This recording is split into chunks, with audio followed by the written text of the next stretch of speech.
उपमुख्यमंत्री एकनाथ शिंदे दिवाळी आधी भाकरी फिरवणार असल्याची माहिती सूत्रांकडून मिळते। दिवाळीच्या आधी मंत्रिमंडळामध्ये मोठे फेरबदल होणार असल्याचं कळतंय। निष्क्रिय असलेल्या तसंच जिल्ह्यामध्ये पक्ष संघटना न वाढवणाऱ्या मंत्र्यांना घरचा रस्ता दाखवला जाणार आहे आणि नव्या चेहऱ्यांना संधी दिली जाणार असल्याची माहिती मिळते। राज्यमंत्री असलेल्या मंत्र्यांना कॅबिनेटमध्ये स्थान मिळणार असल्याची माहिती सूत्रांकडून मिळते। एकनाथ शिंदे साहेब आमचे सर्वोच्च नेते आहे।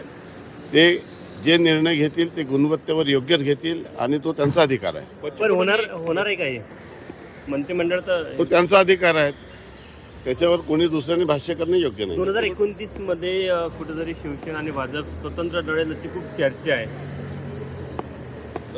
आता एकनाथ शिंदे साहेबांनी या संदर्भामध्ये जे वक्तव्य अजून कुठली भूमिका जाहीर केली नाही, तो त्यांचा अधिकार आहे। त्यामुळे ते जे निर्णय घेतील तो अंतिम राहील। कुठलाही शब्द दिला नव्हतं आणि अशा पद्धतीचा कधी शब्द दिला जात नाही आहे। पक्षाच्या नेतृत्वाचा तो अधिकार असतो आणि तो अधिकारवर कोणी बोलण्याचा प्रश्न उद्भवत नाही।